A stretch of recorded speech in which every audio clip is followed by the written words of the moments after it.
गणतंत्र दिवस उपलक्षे आज मु आपणक पई गोटे स्वदेशी तिरंगा थाली नेकी आसीची जहाँकि देखिबाको तिरंगार कलर परी आउ किंतु आपणकर हार्ट को आपणकर डाइजेशन प्रॉब्लम को आपणको कोलेस्ट्रॉल फ्री रखिब तार ग्यारंटी मु आपणको दउची। नमस्कार मु श्रावणी आपनको बहुत बहुत स्वागत करची श्रावणीज किचन को। आज मु आनीची आपणको पई सुआ चाउलर पालक खेचुड़ी। आपण तो जानी सुआ चाउल बहुत परिमाण रे मैग्नेशियम थाए आ ता सहित आमर बोन को भी ये स्ट्रांग करे। तो आप सबुठ बड़ होची मिलेट जातीय खाद्य को आपको सोक करवा जरूरी। तो मिलेट मु देखंतु सुआ को थरु दी थर धोई की भल भाव तार मैला बाहर करी ताकू मिनिमम 4 घंटा बतरी देली। ता भितरे पालक शाग नहीं गोटे बिड़ा ताकू मु ब्लांच कर दोची। आपण बहुत थर मु पालकर बहुत सारा रेसिपी जेमती कि पालक पनीर पालक दम आलू सबुथिरे आपण करिकी देखैची। तो सेइथिरे एबे देखनु धनिया पत्र गोटे लंका आ गोटे अदा देकी गोटे दरदरा पेस्टी प्रस्तुत करथिली। आ या भितरे देखंतु आमर सुआ चाउलटी 5 घंटा पाखापाखि हो गलानी। आ एबे देखंतु मु नेची गोटा मुग जोटा कि हाफ कप ताकू भी मु 4 घंटा बतरी देइतिली भल भाबरे बतरी गेलेनी। आपण चाहिले हळदिया मुग डाली भी नहीं परिवे। तो एबे आमे प्रेशर कुकर दे दबा। आ प्रेशर कुकर गोटे कप आपण सुआ चाउल आ हाफ कप मुग देकी एमिति 2 इंच पानी बुड़ीला भलिया हाथ देबे। नहले जदि आपण पानीर माप चाहूचनी ताले 3 कप पानी दे देबे। आ ता देरे हळदी आ लुण स्वाद अनुसार देकी प्रेशर कुकर सीटी हाई फ्लेम रे 3टी दे देबे। तापरे चलंतु प्रेशर कुकर सीटी देवा भितरे आमे बनै दबा गोटे दही रो सैलेड। सेइथिरे मु देखनो दही नेची बसा दही तादरे लुण देली। आ एबे देखंतु मु एबे काकुड़ी को एमती कोरिकी दउची। आपण जदि पियाज खाइबाको भल पाउते तो पियाज भी देई परिवे। आ तापरे जो ऑरेंज कलर आसिया पई आ स्वदेशी थाली जेहेतु कहिची मु एबे कौन करुची ना कखारु को एमती काटी दोची। आ पतला पतला करी काटी देली ता देरे टिके लुण देली आ सामान्य हळदी देली अल्प टिके लंका गुंड देकी ताको गोळेई देकी ऊपरे चाउल गुंड देई देली। तो गोटे चमच रे चाउल गुंड देबे बेसी देबेनी कारण आमे ताको तावा फ्राई करबा।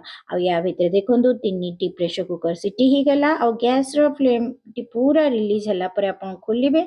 आ पानी देखंतु सठिक परिमाण रो अछि तेणु आपण जदि झुरा झुरा खाइबो चाहउछन ताले एमती भी खाइ परिबे। नहले उषुम पानी देकी आपण पछरे ताको पानिया भी करि परिबे। आ सुआ चाउलर बहुत सारा रेसिपी मो चैनल रे अछि जेमति सुआर खीरी पिठा फिरनी सुआर पुली पिठा आ सुआर मकर चाउल भी।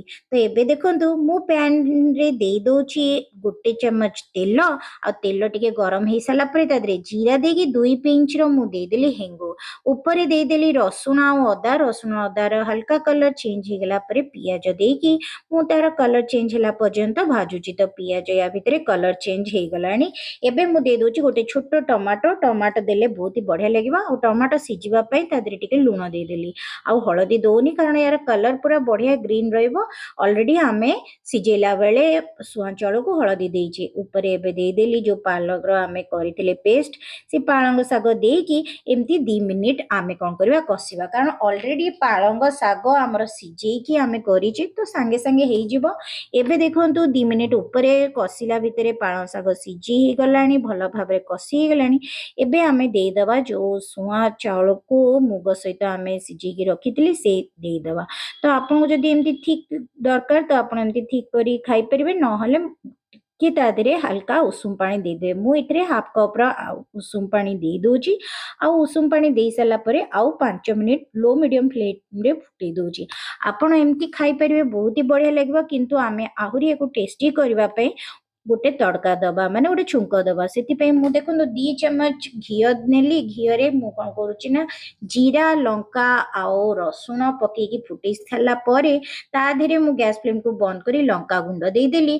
आ ऊपरे एबे देखंतु मु दे दोची से घियो छुंक दे साला परे किछि समय छाड़ी देबे। देखिबे खाइबा को बहुत ही टेस्टी लागिवो। देखियो को जेमति सुंदर खाइबा को बहुत टेस्टी लागिवो।